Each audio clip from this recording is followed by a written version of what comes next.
चलिए अपने topic continue करते हैं। कॉर्पोरेट रीस्ट्रक्चरिंग कल शुरू किया था, तो कल जो हमने देखा उसमें काफ़ी इंपॉर्टेंट चीज़ें थी, बेस था कहीं ना कहीं टॉपिक का, because everything is about merger, amalgamation, D merger, restructuring. तो वो टर्म्स का जब तक बेसिक क्लियर ना हो तब तक आगे बढ़ने का मतलब नहीं। तो कल हमने उसी चीज़ों पे बात की थी कि भाई ग्रोथ के लिए कंपनीज क्या ऑप्शंस एक्सरसाइज करती है। एक हमने देखा इंटरनल एक्सपांशन का ऑप्शन है विच इज ऑर्गेनिक ग्रोथ। दूसरा ऑप्शन क्या है कि भाई एक्सटर्नल एक्सपांशन मतलब इनऑर्गेनिक ग्रोथ। ऑर्गेनिक में ऐसा है कि हम अपनी कंपनी को कैसे बेटर करें, इंटरनली हम क्या चीज़ें कर सकते हैं, वो सारे पॉइंट्स पे बात हुई थी। और बाकी एक्सटर्नल ग्रोथ जो है वो शॉर्टकट है। आपको जल्दी ग्रोथ चाहिए तो आप कोई रेडी जो कंपनी है ऑलरेडी मार्केट में उसके साथ मर्जर, अमालगमेशन वो सब कर लो।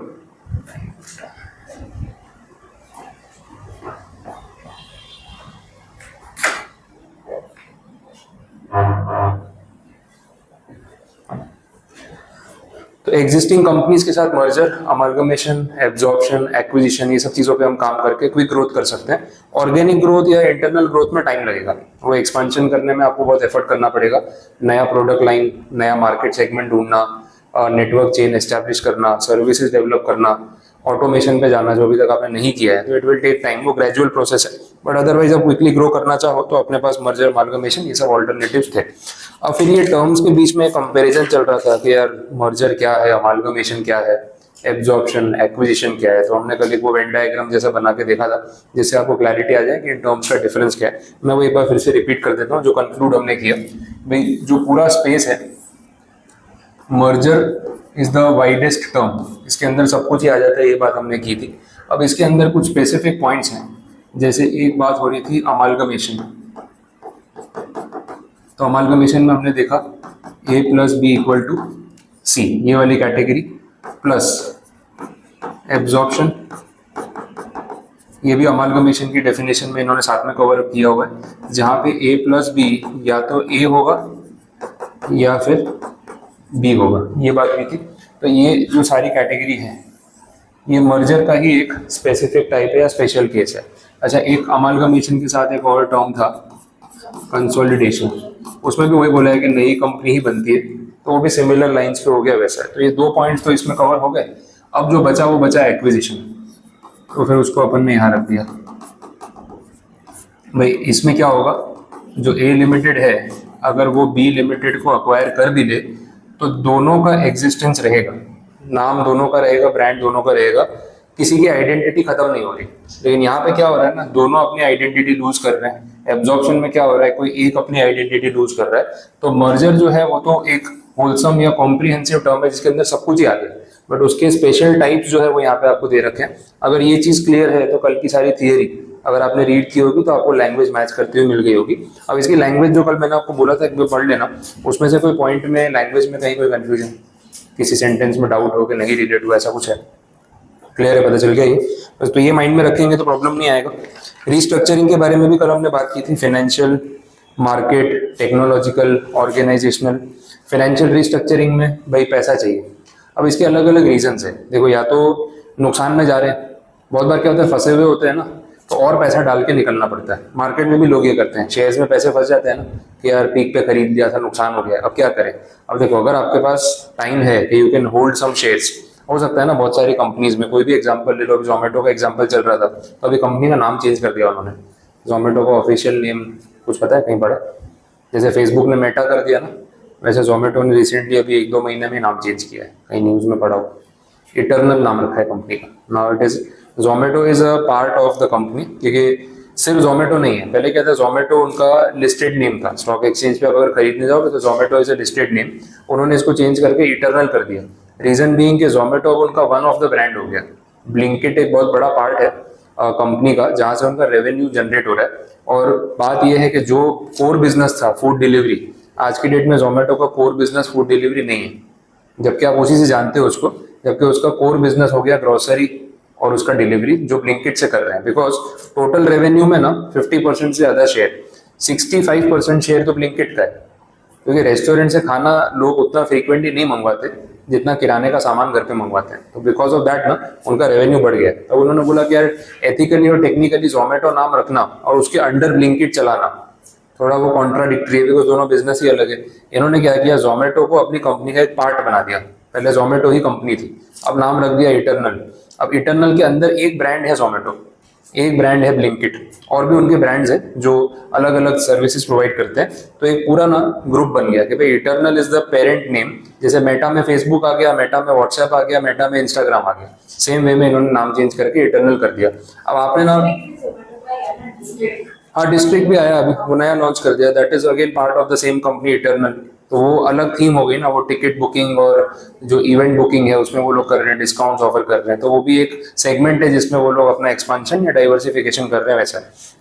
अब जैसे आपने जोमेटो के शेयर खरीदे 300 रुपये पे पीक पे, वहां से ड्रॉप हो गया, अभी 230 235 चल रहा है, पैसे फंसे हुए हैं। अब लोग क्या करते हैं, और पैसा डालते हैं, थोड़ा एवरेज बनाते हैं, चलो 250 260 आ गया, और एवरेज किया 240 आ गया। अब जिस दिन 240 क्रॉस करेगा प्रॉफिट में आएंगे, निकल जाएंगे। तो होल्डिंग के पास आपके पास टाइम है और फंड्स है, तो और पैसा भी डालना पड़ता है। तो फाइनेंशियल रिस्ट्रक्चरिंग में ग्रोथ के लिए, कॉम्पिटिटर को बीट करने के लिए, उसके लेवल पे जाने के लिए, या फिर अपॉर्चुनिटी ग्रैब करने के लिए फंड्स की जरूरत पड़ सकती है। तो उसको हम फाइनेंशियल रिस्ट्रक्चरिंग में गिन रहे थे। मार्केट रिस्ट्रक्चरिंग वाले में नया प्रोडक्ट सेगमेंट ढूंढना, फोन पे वाला एग्जाम्पल अपन ने देखा। टेक्नोलॉजी वाले केस में हमने डिज्नी का एग्जाम्पल देखा कि टीवी और कॉमिक्स या मैगजीन से वो लोगों ने अपग्रेड करके ओटीटी पे गए, बिकॉज कॉम्पिटिटर्स यही कर रहे हैं। तो हम सिर्फ टीवी तक रिलेटेड रह जाते तो मार्केट से बाहर हो जाते, क्योंकि टीवी देखने वाली ऑडियंस दिन पर दिन कम हो रही है ना।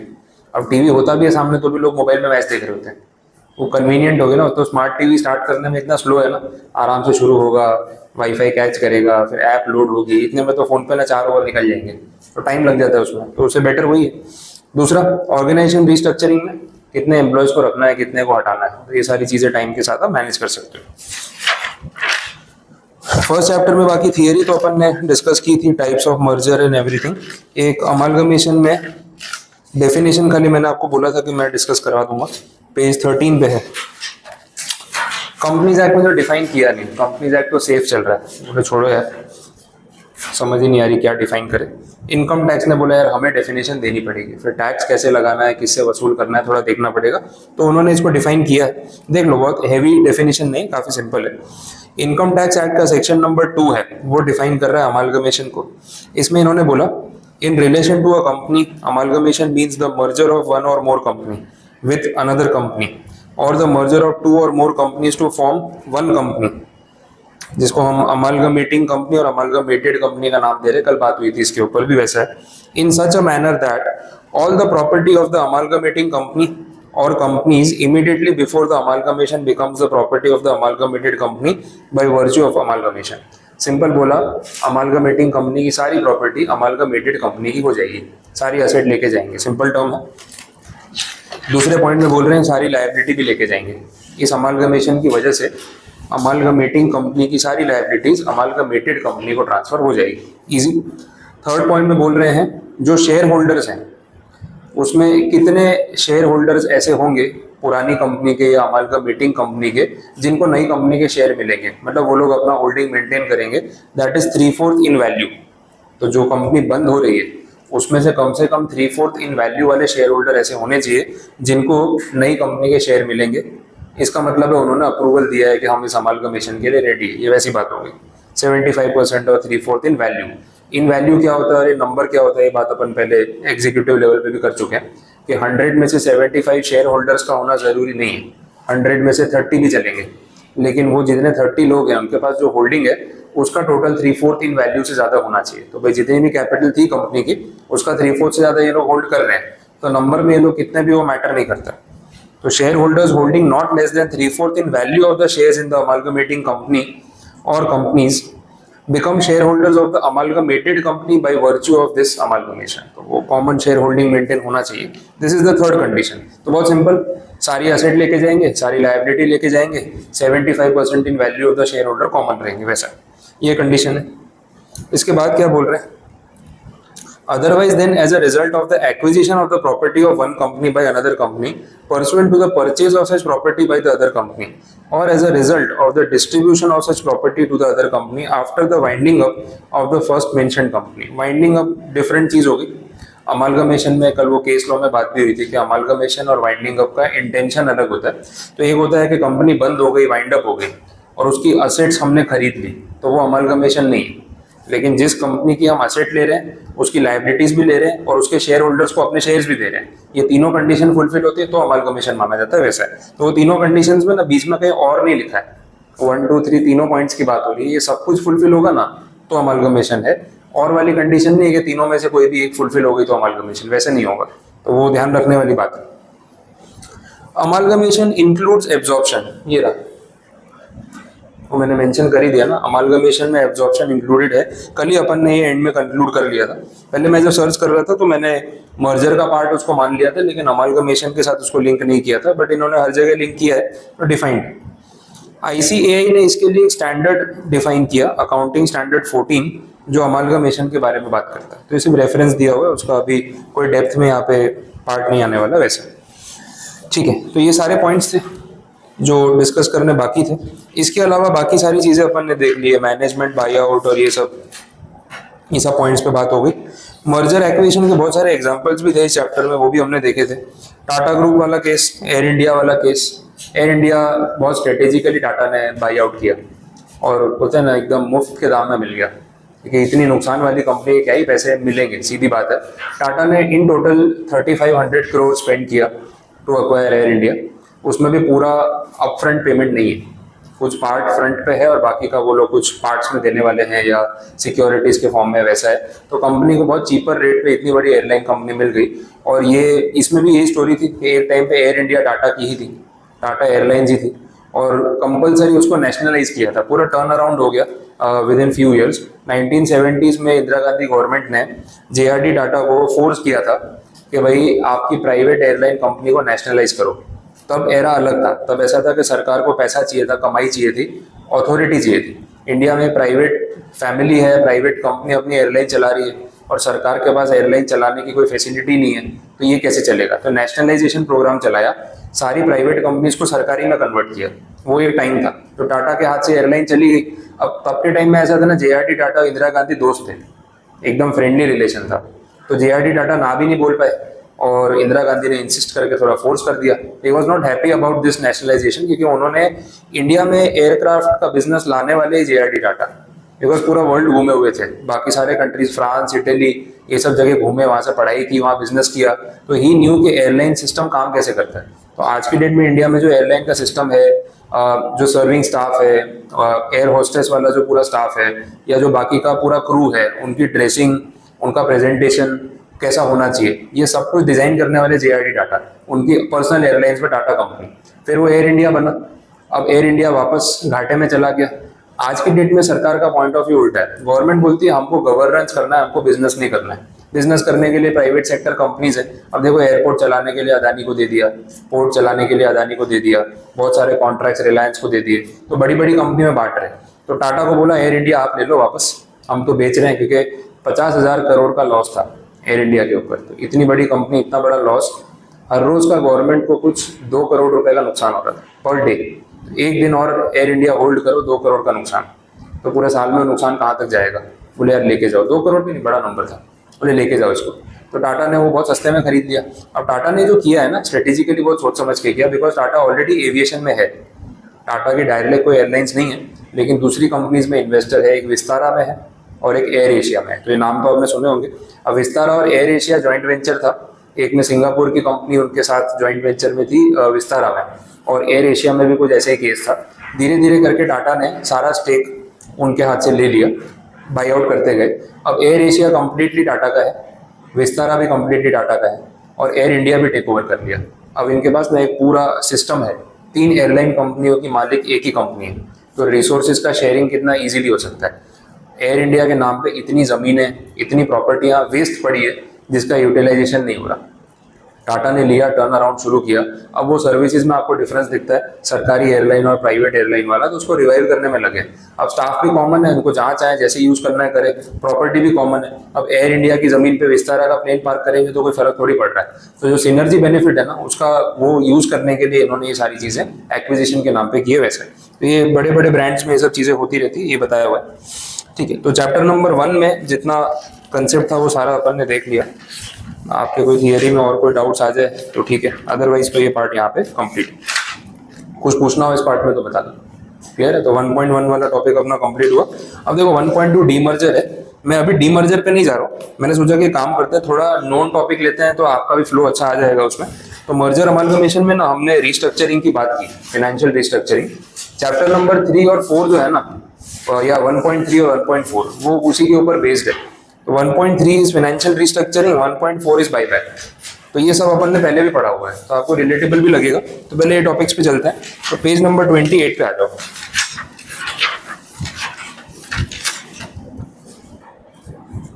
हाँ, पेज 28 पे है फर्स्ट चैप्टर का third part, that is related to financial restructuring. अब कल हमने इसके ऊपर बात की थी, तो मैं वही स्टोरी कंटिन्यू कर रहा हूँ कि भाई रिस्ट्रक्चरिंग का मतलब है क्या, कि पैसों के मामले में कंपनी में हम क्या इंप्रूवमेंट कर सकते हैं, कैपिटल स्ट्रक्चर कैसे चेंज कर सकते हैं। अभी अपन एग्जीक्यूटिव से पढ़ते आ रहे इक्विटी एंड डेट, तो वो बहुत सारी चीज़ें यहाँ पे रिलेट होती जाएंगी। वैसा है, पहले इन्होंने स्टार्ट किया है डेट रिस्ट्रक्चरिंग से। देखो डेट में प्रॉब्लम क्या होती है, एक तो आपने पैसा उधार लिया है तो लौटाने की एक डेडलाइन है। अब इसमें भी डेट वर्सेस लोन, ये भी एक पॉइंट था जो अपन कंपनी लॉ में बात कर रहे थे। आपको कुछ डिफरेंस दिया ना, डेट और लोन में क्या फर्क है?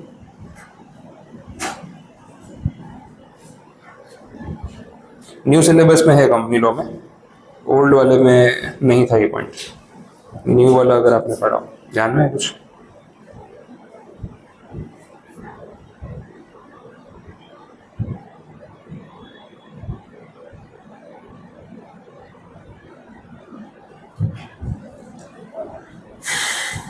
नहीं है? कुछ याद है?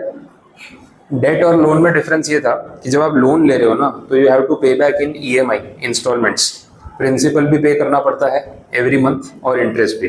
डेट में ऐसा है कि आप ब्याज भरते रहो जब तक पैसा वापस करने की डेडलाइन ना आ जाए। जैसे डिबेंचर्स हो गए, तो 5 साल के लिए इशू किए ना, तो ब्याज हर 6 महीने में ले जाओ या हर महीने ले जाओ, लेकिन पैसा जो उठाया है आपसे वो 5 साल बाद वापस करूंगा।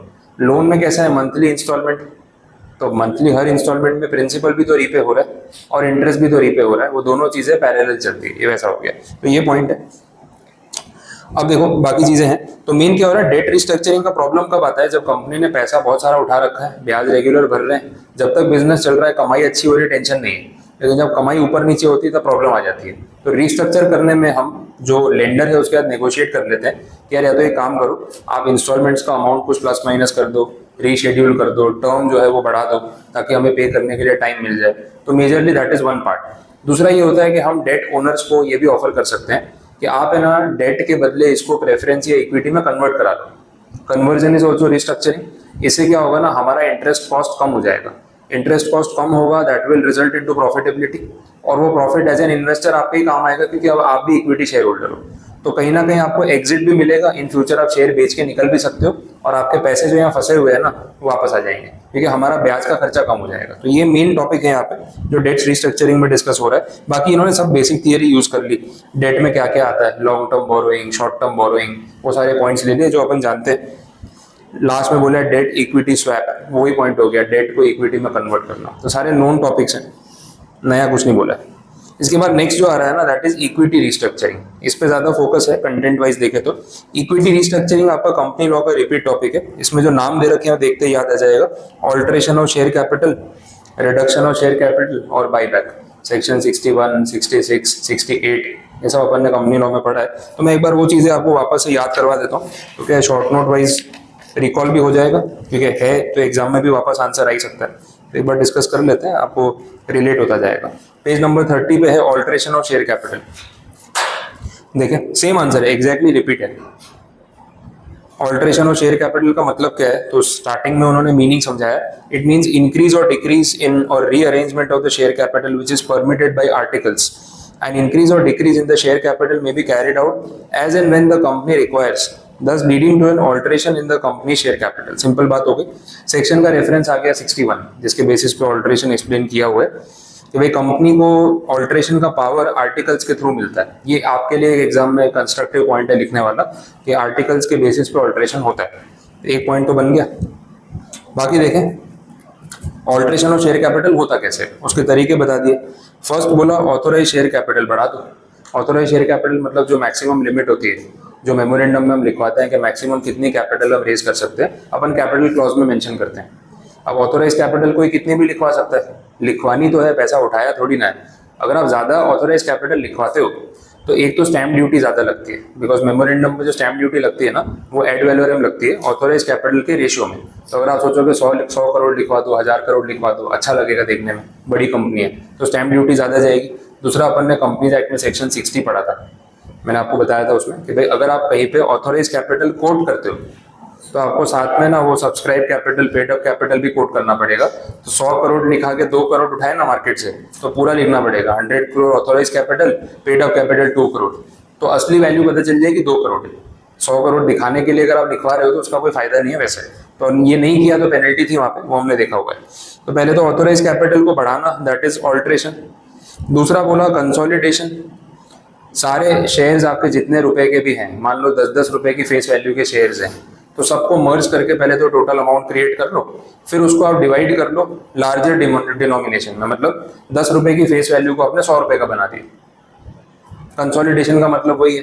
अब 10-10 रुपए के 1 करोड़ शेयर्स मार्केट में है तो 10 करोड़ के कैपिटल है, तो भाई इसको मर्ज करके 10 करोड़ की कैपिटल बना दी, फिर 100-100 रुपए के शेयर्स में डिवाइड कर दिया, तो 10 लाख शेयर 100 रुपए के।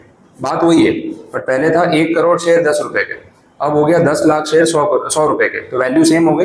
This is called consolidation. तो this also leads to alteration of share capital. ये इसका दूसरा एग्जाम्पल हो गया, वैसे बोल सकते हैं। तो वो लोग लिख रहे हैं consolidate and divide. Sir consolidate and divide मतलब क्या हो गया? तो कंसोलिडेट का मतलब ये है कि जो आपके 10-10 रुपए वाले सारे शेयर है ना, 1 करोड़ शेयर, इन सबको पहले मर्ज कर दो, एक बना दो, इन शॉर्ट मल्टीप्लाई कर दिया, तो टोटल अमाउंट कितना हो गया? 10 करोड़ रुपए। नाउ दिस इज 10 करोड़, इसमें अभी कोई फेस वैल्यू पर यूनिट जैसा नहीं है। Now you divide it again into as many parts you want, कि भाई 100 रुपीज की फेस वैल्यू, तो अब कितने हो गए? 10 लाख शेयर्स। समझ आए? तो पहले बोला ये 10-10 रुपए वाले जो 1 करोड़ शेयर है ना, इन सबको मिला के एक अमाउंट बना लो 10 करोड़, फिर उसको जितने पार्ट में बांटना है बांट दो। इसे होता है कंसोलिडेट एंड डिवाइड। वैसा तो हम अल्टीमेटली क्या कर रहे हैं, फेस वैल्यू जो है ना वो बढ़ा रहे हैं। नेट आपको ये देखना है, पहले फेस वैल्यू 10 रुपए थी, अब फेस वैल्यू बढ़ गई, तो सेकंड पॉइंट में हम जो कर रहे हैं ना, फेस वैल्यू इंक्रीज कर रहे हैं, वैसा है। तीसरा, कन्वर्ट ऑल और any of its fully paid up shares into stock. ये बात भी होती है ना, शेयर्स को स्टॉक में कन्वर्ट करना। अब मेरे पास ना 1000 शेयर है 10-10 रुपए के या 100-100 रुपए के, तो 1 लाख रुपए हो गया। मैंने बोला यार ये छुट्टे पैसे हैं, ये खर्च हो जाते हैं, कभी 100 शेयर बेच दिए, कभी 50 बेच दिए।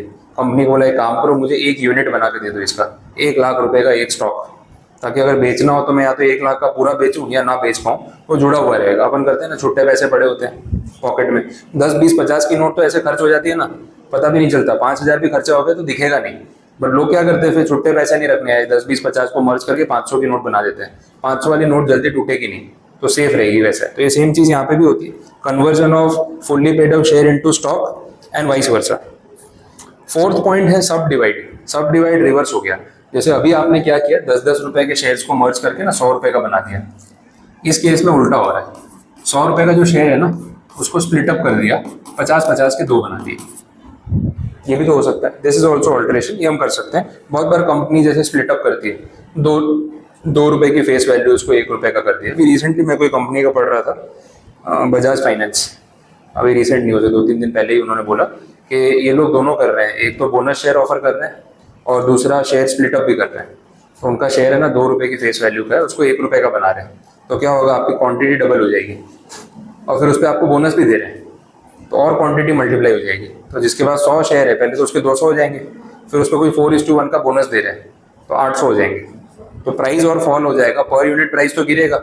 स्प्लिटअप में भी हाफ होता है, बोनस में भी डिवाइड हो जाता है, बट दोनों चीज़ एक साथ कर रहे हैं। वैसी न्यूज़ आई है, ये रिसेंट अभी 2-3 दिन पहले का अनाउंसमेंट है, ये चलता रहता है। नेक्स्ट इसके बाद है cancellation of shares, 5th point. ये था 61 सबसेक्शन 1 क्लॉज ई, ऐसे करके बोला था। कैंसलेशन ऑफ शेयर्स या डिमिनिशन ऑफ शेयर्स अलग से टॉपिक था अपनी कंपनी लॉ की बुक में, डिमिनिशन ऑफ शेयर कैपिटल उसका रेफरेंस पॉइंट था ये। Cancellation of shares which at the date of passing of the resolution in that behalf have not been taken or agreed to be taken by any person and diminish the amount of its share capital by the amount of shares so cancelled। मैं याद कराता हूँ, देखो आपको पता चलेगा क्या point था। हमने ऐसा कुछ देखा था कि कंपनी ने 1 लाख शेयर ऑफर किए जिसकी फेस वैल्यू 100 रुपये, तो टोटल 1 करोड़ रेज करने का प्लान है। अब 1 करोड़ रेज करना है तो हमें पता है मिनिमम सब्सक्रिप्शन का क्राइटेरिया क्या है, 90%, तो उतना तो सब्सक्रिप्शन आना ही चाहिए। मान लेते हैं सब्सक्रिप्शन आ गया 96 लैक्स, मतलब परसेंटेज में देखें तो 96% सब्सक्रिप्शन आ गया। इसका मतलब बाकी के जो 4 लाख के शेयर है ना, वो उसके लिए कोई बायर नहीं आया, किसी ने खरीदे ही नहीं, ये है अनसोल्ड। अब ये जो अनसोल्ड वाली कैटेगरी है या अनसब्सक्राइब्ड वाली कैटेगरी है, आप अपनी बुक्स ऑफ अकाउंट्स में इसको कैसे प्रेजेंट करना चाहते हो आपके ऊपर है। या तो आप ऐसे दिखा दो ये 1 लाख शेयर्स, उसमें से 96,000 सब्सक्राइब, एक ऑप्शन ये है। या फिर आप ये दिखा दो 96,000 शेयर्स फुल्ली सब्सक्राइब, एक ऑप्शन ये है। बात दोनों में सेम ही है। अब ये चीज प्रेजेंट करना कि मैंने 1 लाख ऑफर किए थे और 4,000 नहीं बिके, ये मैंडेटरी नहीं है। आप सीधा ये दिखा सकते हो 96,000 शेयर्स सोल्ड है और इतनी उसकी फेस वैल्यू और इतना पेड अप है। तो ये जो आप 4,000 शेयर्स का हिसाब गायब कर रहे हो ना, इसको बोलते हैं कैंसिलेशन ऑफ शेयर्स या डिमिनिशन ऑफ शेयर कैपिटल, क्योंकि वो unsold part of the share है जो किसी ने नहीं खरीदा एंड आप उसको ऑफिशियली बुक से गायब कर रहे हो लीगली। भाई मैंने ऑफर कितना किया तो उससे क्या फर्क पड़ता है, बिका कितना, उस टाइम पे तो 96% सब्सक्रिप्शन आ ही गया ना, यही है। अब आगे मैं बार बार क्यों बोलूं 1 लाख ऑफर किया 96 बिका 4 नहीं बिका, बार बार क्या बताना, सीधा बोलो 96 बेचा हुआ है, इतना हमने रेज कर रखा है, खत्म हो गई बात। तो unsold part of the issued capital ऐसा बोलते हैं, बाकी का तो सब्सक्राइब्ड है, तो अनसब्सक्राइब पार्ट बोल लो या अनसोल्ड पार्ट बोल लो of the issued capital, that is cancellation of shares और डिमिनिशन ऑफ शेयर्स।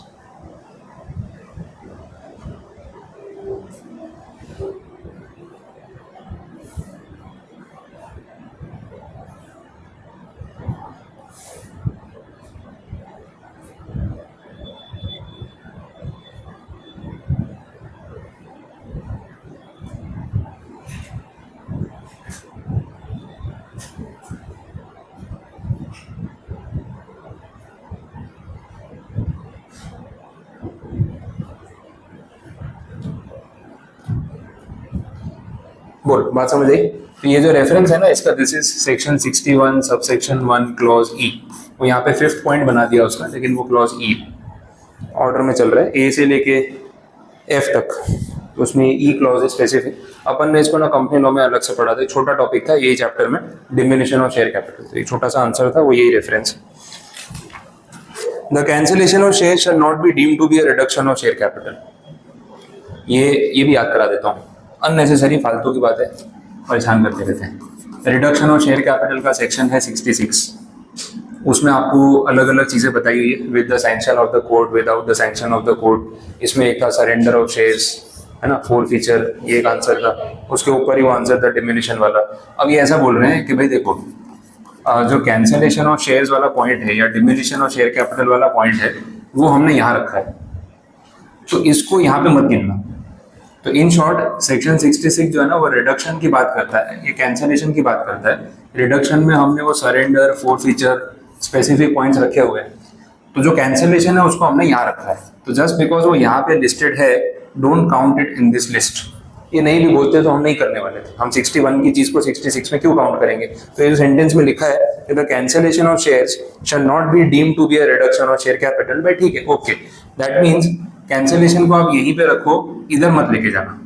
तो it is not a part of section 66। तो सेक्शन 66 में जो भी प्रोसीजर बोला है वो प्रोसीजर आपको कैंसिलेशन में यूज नहीं करना होता है, वो सिर्फ आपको सरेंडर 4 फीचर में यूज करना होता है। ये क्लैरिफाई कर रहे हैं और इससे ज्यादा कोई मीनिंग नहीं है उसका, ठीक है। If a company increases its capital beyond the amount of authorized capital, it shall increase the capital by number of new shares. वो बात तो ऊपर ही हो गई थी, nothing new. If consolidation and division result in change in the voting percentage, it shall be approved by the tribunal. ये additional compliance है। आप करो 10 रुपए का शेयर है 100 रुपए का बना दो, 100 रुपए के शेयर को 50-50 में बांट दो। अगर इससे वोटिंग पावर पे कोई असर नहीं पड़ता है तब तक तो बात ठीक है, आप आर्टिकल्स के बेसिस पे कर लो, रेजोल्यूशन अपना मेंबर्स का पास करके कर लो। लेकिन अगर कहीं वोटिंग पावर में फर्क पड़ता है, कुछ भी कैलकुलेशन ऐसा चेंज हो रहा है, तो फिर एनसीएलटी का एडिशनल अप्रूवल लगेगा। ये एक इंपॉर्टेंट पॉइंट हो सकता है, बिकॉज क्वेश्चन शुरू करने के लिए ये लाइन यूज कर लेंगे, कमेंट ये लाइन यूज कर ली, बोले यार अभी याद ही नहीं ऐसा कुछ था कि नहीं था, तो फिर आप बाकी का पूरा सेक्शन समझा भी दोगे ना, तो 5 में से आपको 2.5-3 मार्क्स तक भी ले गया तो बड़ी बात है, क्योंकि मेन कंक्लूजन नहीं आएगा केस में, वो प्रॉब्लम हो सकती है वैसा।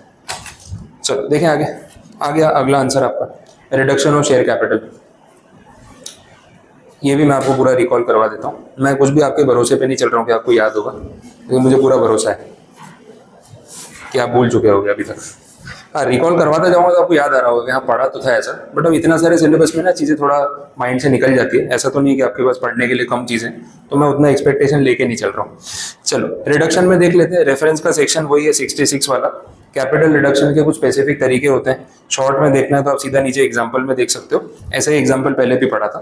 जैसे फर्स्ट केस में उन्होंने बोला है कि शेयर की फेस वैल्यू 125 रुपये है, जिसमें से ना 100 रुपये तो पेड अप है। अब कंपनी क्या कर रही है, कैपिटल रिडक्शन करने के लिए 125 रुपए के शेयर को बना रही है 100 रुपए का। शेयर की फेस वैल्यू क्या थी 125, पेड अप कितना था 100, मतलब पार्टली पेड था ना। It means back of the mind आपको पता था कि कभी भी 25 रुपए देने पड़ सकते हैं, वी आर लायबल टू पे द रिमेनिंग अमाउंट।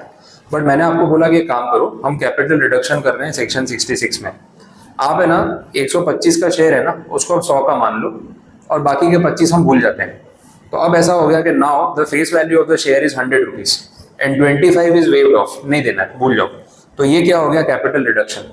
तो जो अनकॉल्ड पार्ट था ना, वो हमने माफ कर दिया। ये हमने पैसा मंगवाया नहीं था अभी तक, हमने 100 रुपये मंगवाए थे पर शेयर, आपने दिए थे, बाकी का 125 तो अनकॉल्ड था। अगर हम कॉल मनी मंगवाते तो आपको देना पड़ता, बट हमने बोला आप कभी नहीं मंगवाएंगे, फेस वैल्यू ही चेंज कर देना, तो यू आर रिलीव नाउ के 25 रुपये जाने भूल जाओ। तो ये कैपिटल रिडक्शन का एक तरीका हो गया।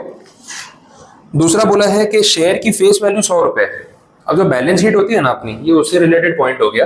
बैलेंस शीट जो अपना अगर ओल्ड स्ट्रक्चर पे चले तो यहाँ कैपिटल है, यहाँ लायबिलिटी है, यहाँ पे असेट है, यही बात है। अब यहाँ पे फेस वैल्यू दिख रही है शेयर की 100 रुपये, बट नेट असेट अपने पास सिर्फ 75 की है। तो ये तो इम्बैलेंस हो गया ना बैलेंस शीट में। 100 रुपये कैपिटल लगाई है और सामने असेट के नाम पे नेट असेट जो है 75 ही बची है। तो अल्टीमेटली अगर आज की डेट में देखा जाए तो ये शेयर की वैल्यू 100 रुपये तो है ही नहीं, शेयर की वैल्यू तो फिर 75 ही है। क्यों? क्योंकि आज अगर ये वाइंड अप करने जाओगे ना तो 75 से ऊपर किसी को कुछ मिलेगा नहीं। तो बाकी जो 25 है वो क्या है, वो बोगस है, वो डूब चुका पैसा है, नुकसान है। तो आपकी जो चीज़ 100 रुपये की थी, अब मान लो वो 75 की हो चुकी है मार्केट में, पर आप उसको 100 रुपये का मान के घूम रहे हो, नहीं नहीं 100 रुपये की। अरे भाई जाओ बेचने तो जाओ पहले मार्केट में। आपके पास आपका मोबाइल फ़ोन है, आपने खरीदा होगा 25,000 में, आज उसकी मार्केट वैल्यू 10,000 भी नहीं है, लेकिन आप बोल रहे हो नहीं नहीं मेरा फ़ोन तो 25,000 का है। अरे भाई बेचने निकलो, उसकी रीसेल वैल्यू बची है उतनी, नहीं बची है ना। तो आज की डेट में वो 25,000 का नहीं है, वो 10,000 का ही है। तो ये जो ऊपर की वैल्यू राइट ऑफ हो गई ना, उसको यहाँ से भी खत्म कर दो, 100 को कितना कर दो 75 कर दो। तो ये जो आपने रिडक्शन किया ना, this is section 66, this is also capital reduction. Situations हैं, एग्जांपल्स हैं कि किस चीज़ को हम कैपिटल रिडक्शन बोलते हैं।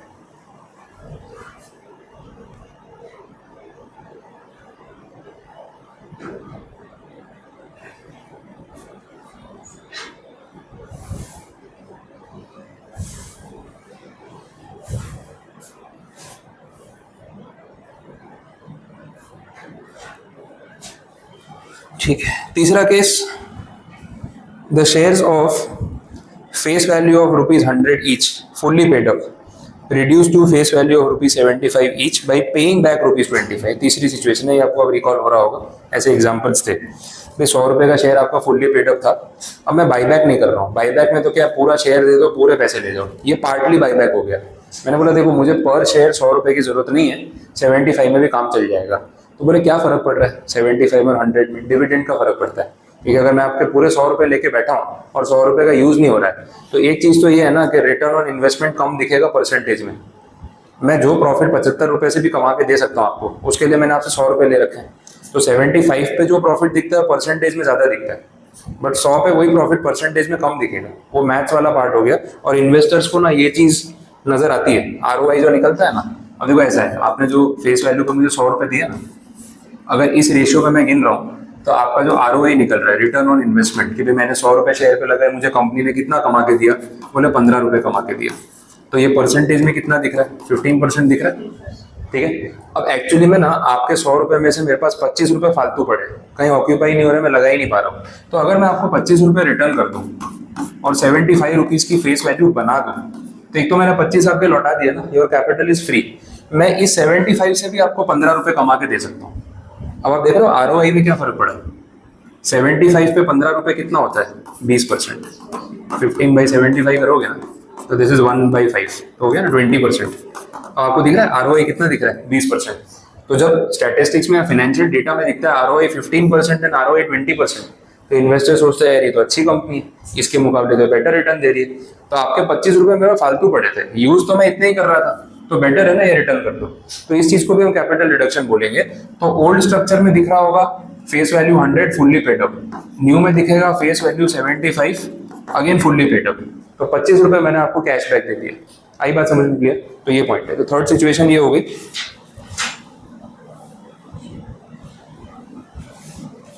तो ये तीनों चीजों को हम कैपिटल रिडक्शन बोलते हैं। ऊपर थियरी में भी सेम बात लिखी है, कुछ नया नहीं है।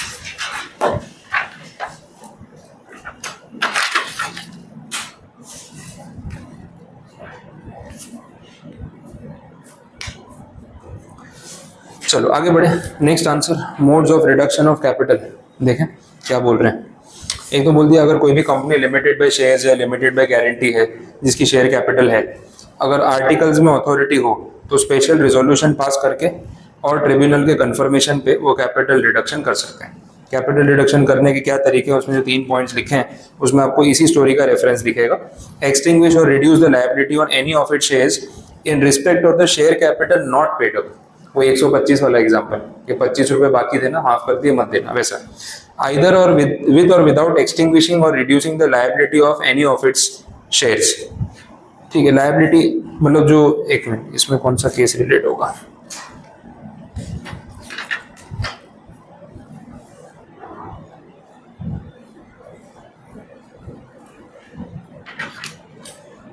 देख लेते हैं। सी पॉइंट जो है कैंसलेशन वाला, अनअवेलेबल या अनरिप्रेजेंटेड असेट वाला, वो अपना पीछे सेकंड एग्जांपल था जहां पे हमने नहीं देखा कि ये वाला जो केस बता रहा था मैं, वो सी पॉइंट से रिलेट हो रहा है। और डी वाले में पे of any paid of share capital which is in excess, जो लास्ट पॉइंट अभी देखा वो, ये पैसा रिटर्न कर दिया। डी वाले में कौन सा रिलेट होगा देख लेते हैं। कोई और एग्जांपल आएगा, आइदर विद और विदाउट एक्सटिंग्विशिंग और reducing the liability on any of its shares.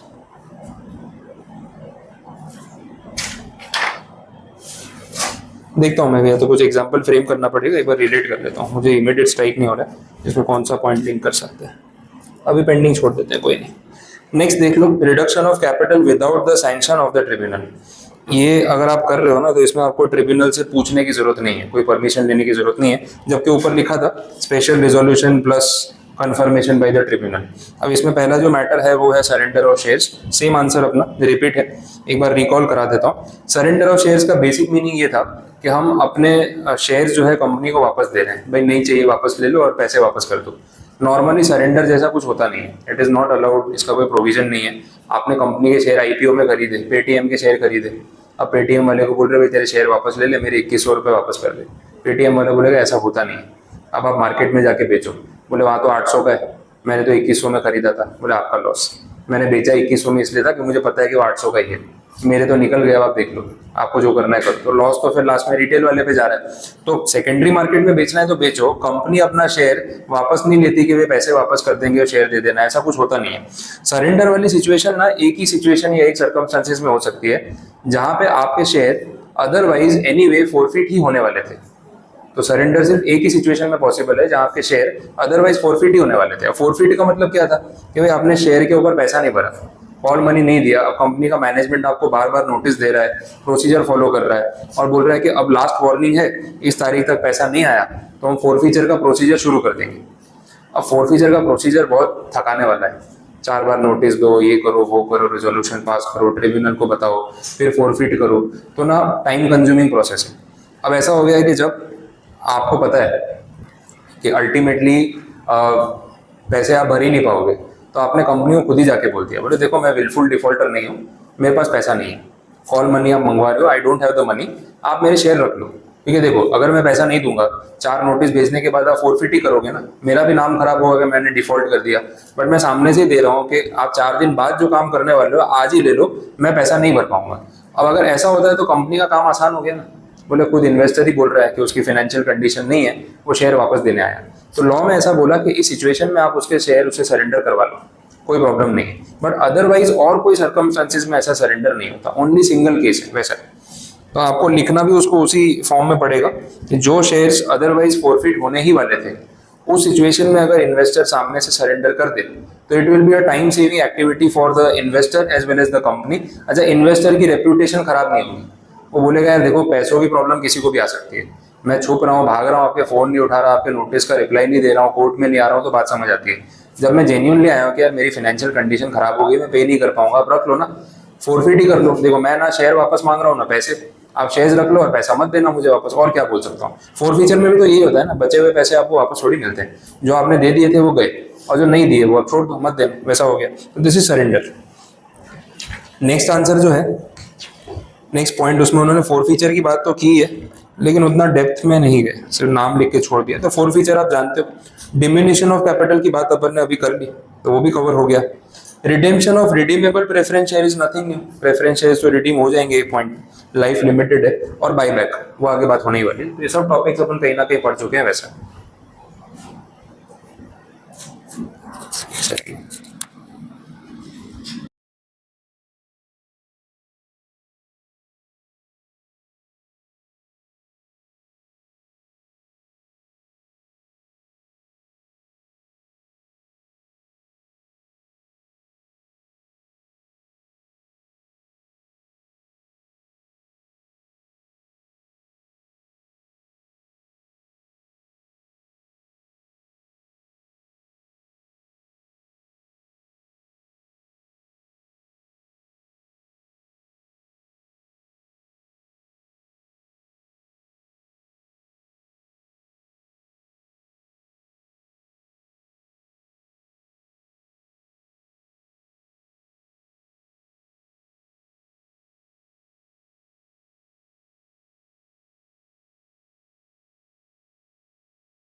हाँ चलो, तो बाईबैक वाले पॉइंट पे भी हम आगे बात करने ही वाले हैं। नेक्स्ट देख लेते हैं creditors right to object to reduction. ये सेक्शन 66 का ही पार्ट है। इसमें बोला है कि जब रिडक्शन ऑफ शेयर कैपिटल हो रहा होता है तो क्या क्रेडिटर के पास ये राइट है कि वो ऑब्जेक्शन रेज कर सके। तो इसमें अपन ने एक प्रोसीजर देखा था, ये भी रिपीट आंसर है। 66 में ना पूरा सबसेक्शन 1 से लेके 5 तक प्रोसीजर था। रेगुलेटरी अथॉरिटीज को ट्रिब्यूनल नोटिस भेजती है कि भाई ये लोग रिडक्शन का रिक्वेस्ट लेके आए हैं, आपको कोई प्रॉब्लम है क्या। क्रेडिटर्स जो होते हैं उनसे एनओसी मांगा जाता है, फिर उनका ऑब्जेक्शन जो है उसके बेसिस पे सॉल्व किया जाता है। फिर फाइनली जब ट्रिब्यूनल को लगता है कि सबकी प्रॉब्लम सुन ली हमने, तब रिडक्शन की बात होती है। तो ये वही आंसर रिपीट हो रहा है, अपने एक बार देख लेते हैं।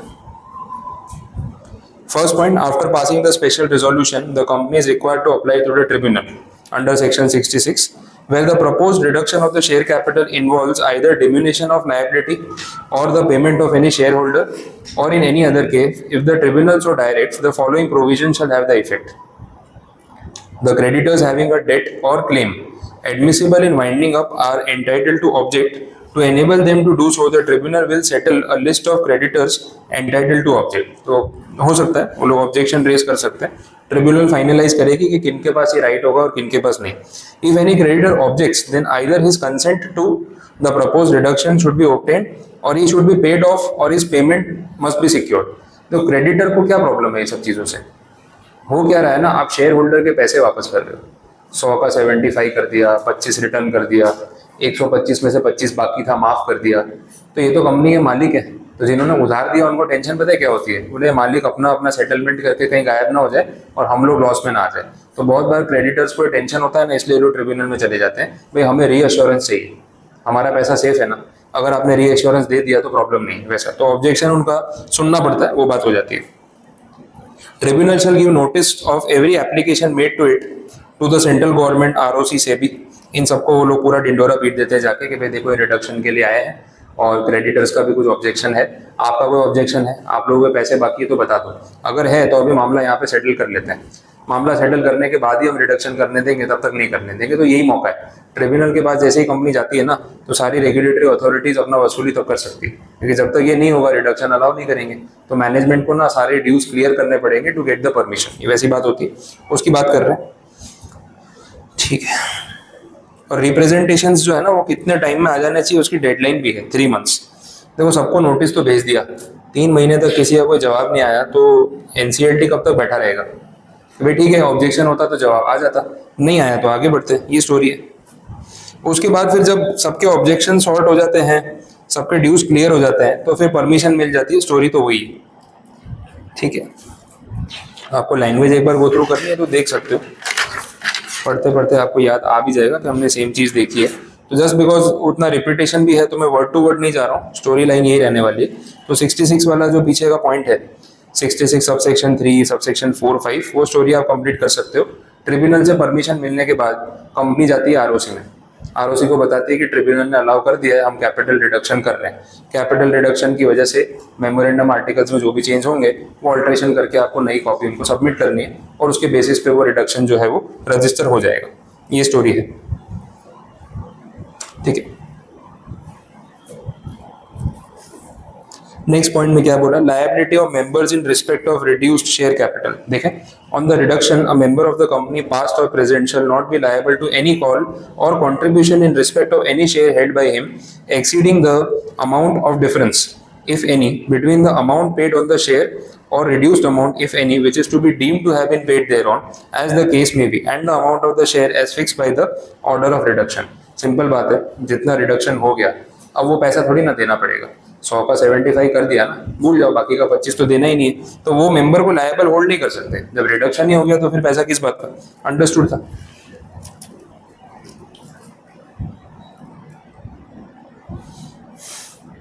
Next point, if however the name of any creditor entitled to object to the reduction of share capital under this section is by reason of his ignorance of the proceedings for reduction or of their nature and the effect with respect to his debt or claim not entered on the list of creditors, and after such reduction the company commits a default within the meaning of section 6 of IBC in respect of the amount of his debt or claim, every person who was a member of the company on the date of the registration of the order for reduction shall be liable to contribute to the payment of the debt or claim an amount not exceeding the amount which he would have been liable to contribute if the company had commenced winding up on the day immediately before the said date.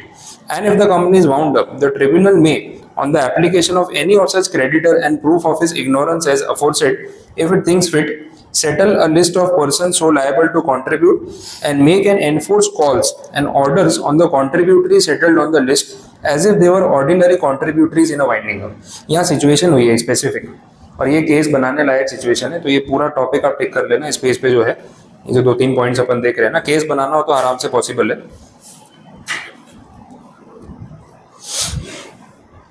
एक तो यहाँ पे problem क्या हुई है कि जो creditor है ना, उनमें से जितने भी क्रेडिटर्स थे उनमें से कोई 1-2 क्रेडिटर ऐसे हैं जिनका नाम आइडियली वो लिस्ट ऑफ क्रेडिटर्स में होना चाहिए था, जिनके पास ऑब्जेक्शन करने का राइट होता है, लेकिन उनका नाम लिस्ट में नहीं आया। लिस्ट में ना आने का रीज़न क्या है, उनका इग्नोरेंस, उनको पता नहीं था, या तो ध्यान नहीं दिया या पता नहीं था, या कहीं कुछ क्लैरिकल एरर ट्रिब्यूनल की तरफ से भी हो सकता है। अब बात यह है कि भाई इनको मालूम ही नहीं था तो इनका नाम लिस्ट में आया ही नहीं और इन्होंने ऑब्जेक्ट किया ही नहीं, इनको पता ही नहीं था कैपिटल रिडक्शन हो रहा है और ऑब्जेक्शन करने का वो मौका नहीं मिला और कैपिटल रिडक्शन हो गया। अच्छा, रिडक्शन के बाद कंपनी कहीं डिफॉल्ट में जाती है, इंसॉल्वेंसी में जाती है।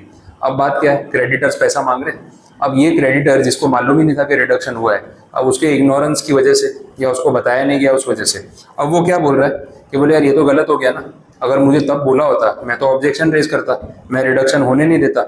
अब रिडक्शन आपने कर दिया ना, आज देखो कैपिटल कम पड़ गई, अब मेरे जैसे क्रेडिटर्स का नुकसान हो रहा है, तो हम नुकसान क्यों भरे भाई? वो बोलो जो कॉन्ट्रीब्यूटरीज थे तब के टाइम के, जिन्होंने रिडक्शन में अपनी लायबिलिटी कम करवा ली थी ना, उनको बोलो कि जितने एक्सटेंट तक हमारा नुकसान हुआ है ना भाई, उतने पैसे तो आज भी देने पड़े। बात समझ आ रही? अब ये तो झगड़ा हो जाएगा। क्रेडिटर क्या बोलेगा, भाई मेरी क्या गलती, मेरा नाम लिस्ट में क्यों नहीं डाला, मुझे बताया क्यों नहीं। शेयर होल्डर क्या बोलेगा, अरे हमको कुछ नहीं पता, हमारा तो कैपिटल रिडक्शन अप्रूव हो गया था, हम कोई एक्स्ट्रा पैसे देने वाले नहीं, भूल जा। अब ये दोनों के फाइट में एक सॉल्यूशन तो निकालना पड़ेगा। तो सॉल्यूशन यहाँ पे क्या निकाला गया, किसके ऊपर लायबिलिटी डाल रहे हैं, शेयर होल्डर को आगे देना पड़ेगा पैसा या क्रेडिटर को लॉस लेना पड़ेगा, क्या बोल रहे हैं वो पता चल रहा है। आप ए और बी पॉइंट वापस पढ़ लो और उससे आपको क्लियर हो जाएगा कि क्या बोल रहे हैं। इंटरप्रिटेशन ट्राई तो करो, सिंपल है।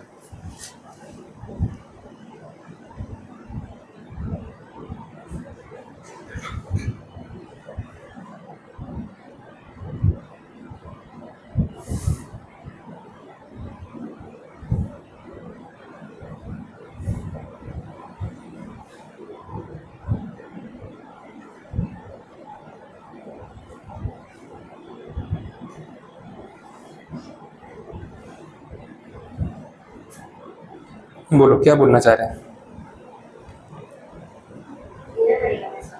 देना पड़ेगा, रिकवरी हो सकती है उन कॉन्ट्रीब्यूटरी से जिनका रिडक्शन अप्रूव हो गया था जिनको बोल के भेज दिया था कि आप लोग टेंशन मत लो, आपका रिडक्शन हो गया। फिर बाद में पता चला कि क्रेडिटर्स में कुछ लोग थे जिनका पंगा हो गया था, जिनको बेचारों को ऑब्जेक्शन करने का मौका नहीं मिला जो राइटफुली मिलना चाहिए था, उनका नाम लिस्ट में से स्किप हो गया था। अब उन पर नुकसान आ रहा है, और ये रिडक्शन नहीं हुआ होता तो शायद उनको इतना नुकसान नहीं झेलना पड़ता, कुछ पैसा ज्यादा ही वापस मिलता। बोले भाई देना पड़ेगा। देखो अल्टीमेटली ना आप कॉन्ट्रीब्यूटरी हो, मतलब कंपनी के मालिक हो, आप ऐसा ना अपनी रिस्पॉन्सिबिलिटी से भाग नहीं सकते, क्रेडिटर्स का नुकसान नहीं कर सकते। अब ठीक है, शेयर होल्डर की बात भी गलत नहीं है कि भाई रिडक्शन तो अप्रूव हुआ था ना, अब आपको नहीं पता था तो हम क्या करें। बट जब वो आउटसाइडर है तो you have to behave responsibly कि नहीं यार वो आउटसाइडर है, मैं कंपनी का मालिक हूँ, तो अगर लॉस लेने की बात आई और किसी एक को लेना पड़े तो मुझे ही आगे आना पड़ेगा। तो ये बोनाफाइड बिहेवियर हो गया, वैसी बात है। तो यहाँ पे साइड जो है वो क्रेडिटर की ली गई क्योंकि उसके पास भी एक जेन्युइन रीजन था, और उसने प्रूव भी किया कि वो जो इग्नोरेंस वाली बात है वो उसने प्रूव कर दी कि आइडियली मैं लिस्ट में होना चाहिए था, मेरा नाम नहीं है वैसे, तो उसको पैसे मिलेंगे। अच्छा पॉइंट है, मतलब टिक करके रखना। कुछ केस वेस बनाना होता है तो वो लोग बुक में ऐसे पॉइंट्स ढूंढते हैं, तो केस लॉ बन सके वैसा पॉइंट है, स्टोरी है वैसे इसीलिए। लास्ट पॉइंट में तो कोई नई बात नहीं की है, रिडक्शन ऑफ कैपिटल और scheme of compromise arrangement. Compromise arrangement आगे अपन पूरा पढ़ने वाले हैं, वहाँ मैं बात रिलेट भी करा दूंगा, अभी आपसे रीड ओनली लेवल पे रख लोगे तो भी चल जाएगा। तो ये 1.3 आपका यहाँ पे पूरा कंप्लीट है, फाइनेंशियल रिस्ट्रक्चरिंग। रिमेनिंग फिर बाईबैक वाला पार्ट है वो तो अपने कल ही स्टार्ट करेंगे, आज के लिए इतना ही रखते हैं काफ़ी।